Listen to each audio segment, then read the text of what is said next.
आज कानपुर मंडल की कोरोना प्रबंधन से संबंधित बैठक की समीक्षा करने के लिए मुझे यहाँ आने का अवसर प्राप्त हुआ है। पूरे देश के अंदर कोरोना महामारी के खिलाफ आदरणीय प्रधानमंत्री जी के नेतृत्व और उनके मार्गदर्शन में एक बृहद अभियान चला है। 100 वर्षों यानी इस एक सदी की सबसे बड़ी महामारी का सामना वर्तमान में पूरा देश और पूरी दुनिया कर रही है। उत्तर प्रदेश देश की आबादी का सबसे बड़ा प्रदेश होने के नाते सबसे बड़ी जिम्मेदारी के साथ इस अभियान के साथ जुटा है और उसके अपेक्षित परिणाम भी सामने आए हैं। जो आशंका उत्तर प्रदेश के बारे में व्यक्त की जा रही थी कि सेकेंड वेव का जब पीक आएगा तो लगभग 15 दिन का एक उसका पीरियड होता है, तो इस 15 दिनों तक उत्तर प्रदेश में 1 लाख केस पर डे आएंगे। लेकिन आदरणीय प्रधानमंत्री जी का मार्गदर्शन और टीम वर्क का परिणाम है कि उत्तर प्रदेश के अंदर जो सर्वाधिक केस आए थे 24 अप्रैल को आए थे वह थे 38,000। एक्टिव केस उत्तर प्रदेश के अंदर जब हमारी पॉजिटिविटी रेट प्रदेश की कम थी और रिकवरी प्रदेश की कम थी, पॉजिटिविटी ज़्यादा थी, तब प्रदेश के अंदर एक्टिव केस की संख्या 3,10,000 तक पहुंची थी। आज प्रदेश के अंदर कुल 94,000 एक्टिव केस हैं। पिछले 21 दिनों में हम लोगों ने प्रदेश में 2,16,000 एक्टिव केस को पूरी तरह रिकवर करते हुए वे लोग अपने घरों को गए हैं।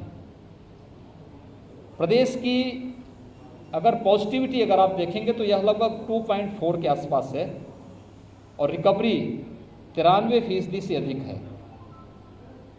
एक बृहद अभियान का परिणाम है। इसमें ट्रेस, टेस्ट एंड ट्रीट के अर्ली एंड एग्रेसिव कैंपेन प्रदेश ने पूरे प्रदेश के अंदर हम लोगों ने प्रारंभ किया और उसका परिणाम था हम लोग अब तक 4,65,00,000 से अधिक टेस्ट संपन्न कर चुके हैं पूरे प्रदेश में।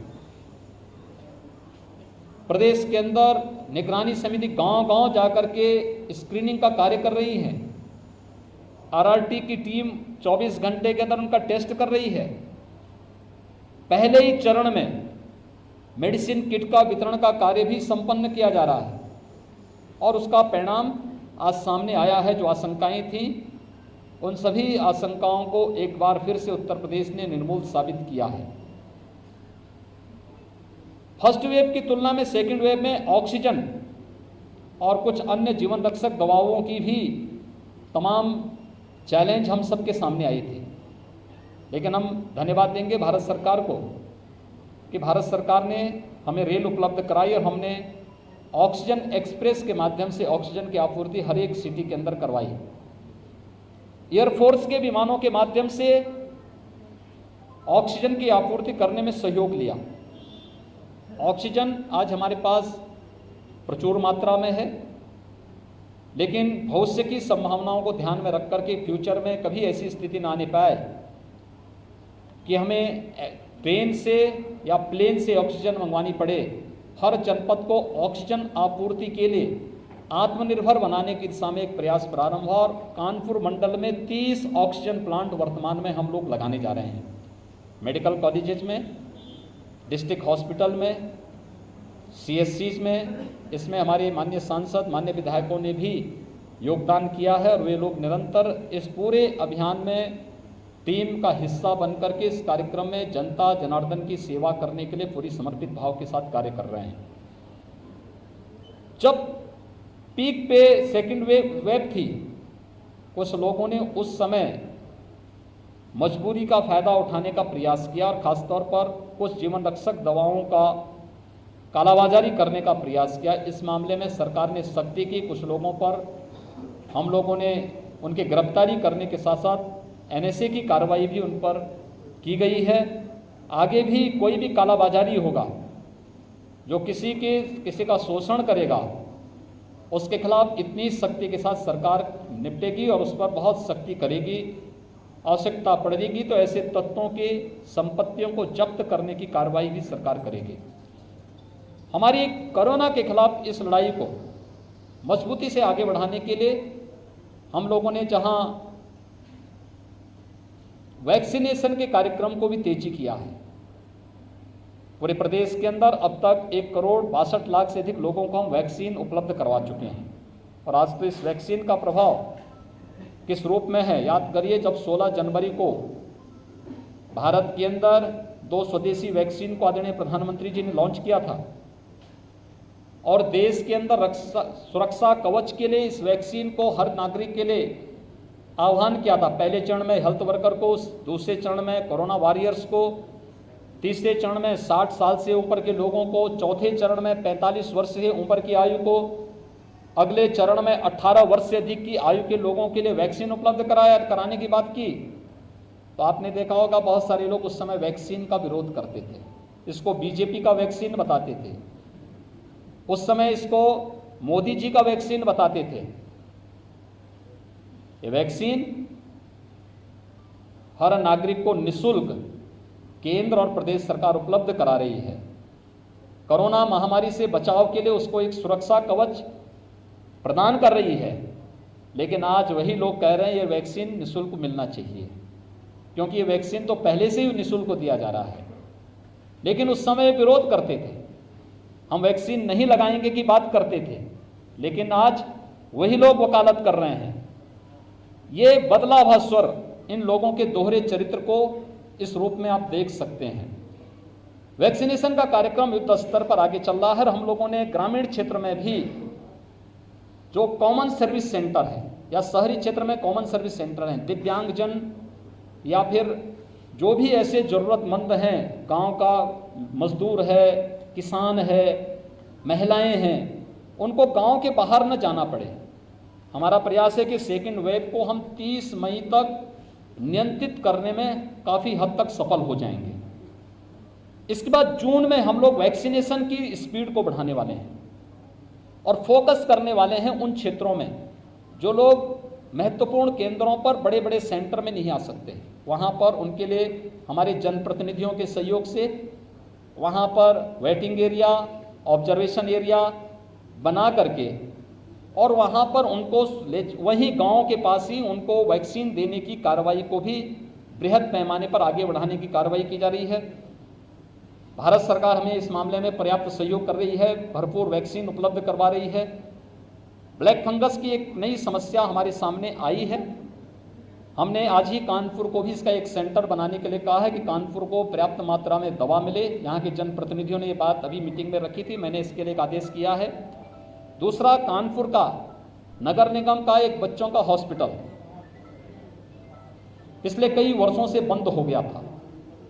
मैंने यहाँ के मंडलायुक्त को और जिलाधिकारी को नगर निगम के साथ मिलकर के उसको फिर से संचालित करने और उसमें मैन पावर, उसकी मरम्मत, उसके में मैन पावर और जो भी उपकरण लाने उसको बनाने और उसको एक बच्चों का अच्छा हॉस्पिटल के रूप में फिर से विकसित करने के लिए यहाँ पर इनको निर्देशित किया है।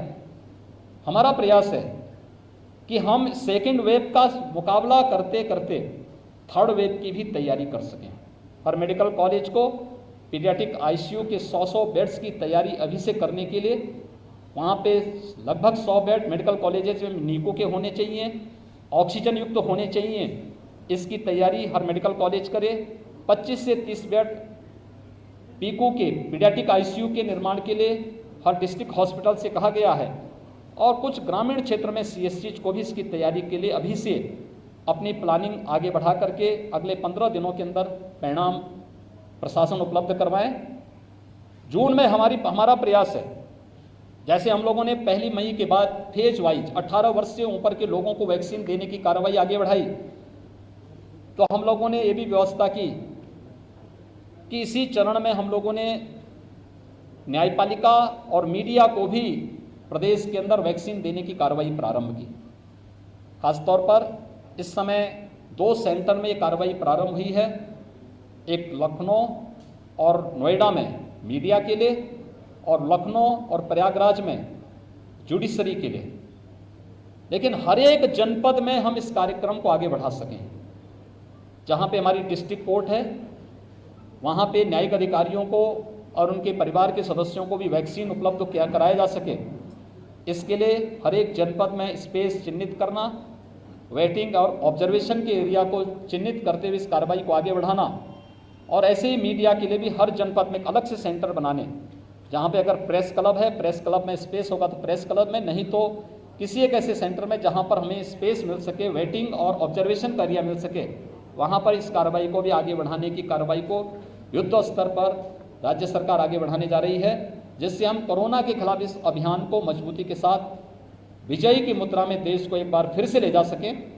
मेरी आप सबसे अपील है कि सेकंड वेव पर काफ़ी हद तक नियंत्रण के हम नज़दीक हैं, लेकिन अभी भी पब्लिक अवेयरनेस की आवश्यकता है। आप देख रहे होंगे फर्स्ट वेव से ही 25 मार्च से कोई दिन ऐसा नहीं जिस दिन मैं उत्तर प्रदेश में रहूंगा, मैंने उत्तर प्रदेश के अंदर कोविड-19 से जुड़ी हुई बैठक जरूर ली, और उस कार्यक्रम को लगातार हम लोग प्रदेश के अंदर जनप्रतिनिधियों के साथ मिलकर के बनाते रहे। इसलिए हमने उन सभी आशंकाओं को एक और कर दिया जो कहते थे कि उत्तर प्रदेश सबसे बड़ा हॉटस्पॉट होगा, लेकिन आज उत्तर प्रदेश पूरी तरह सुरक्षित है और हम लोग उसी दिशा में आगे प्रयास करने की बात कर रहे हैं। अभी भी हमें लोगों को बताना पड़ेगा कि 2 गज की दूरी और मास्क जरूरी के इस मंत्र को हम पालन करें। पब्लिक फंक्शन में भी भीड़ न होने दें, 25 से ज्यादा लोग एक जगह इकट्ठे न हों। एक एक व्यक्ति का जीवन महत्वपूर्ण है और उसकी जीविका भी महत्वपूर्ण है, इसलिए पूरी तरह लॉकडाउन नहीं, कोरोना कर्फ्यू होगा, लेकिन हम कोरोना के नियमों का और प्रोटोकॉल का पालन करें, इस पर एक कार्रवाई। और मैं धन्यवाद दूंगा यहाँ के कानपुर के अपने जनप्रतिनिधियों को, जिन्होंने यहाँ के प्रशासन के साथ, हेल्थ वर्कर और कोरोना वॉरियर्स के साथ मिलकर के बेहतरीन प्रदर्शन किया। एक समय कानपुर की जो पॉजिटिविटी थी वो 40% तक पहुँच गई थी, आज वह 2 से नीचे आ गई है। ये है कार्य करने का जज्बा। पूरी तरह एक ऐसे दृश्य शत्रु से भिड़े, और उसी का परिणाम है कि आज इस मंडल में 30 नए ऑक्सीजन प्लांट लगने जा रहे हैं, कानपुर नगर में भी और अन्य जनपदों में भी मिलकर के। इस कार्रवाई को हम तेजी के साथ आगे बढ़ाएंगे।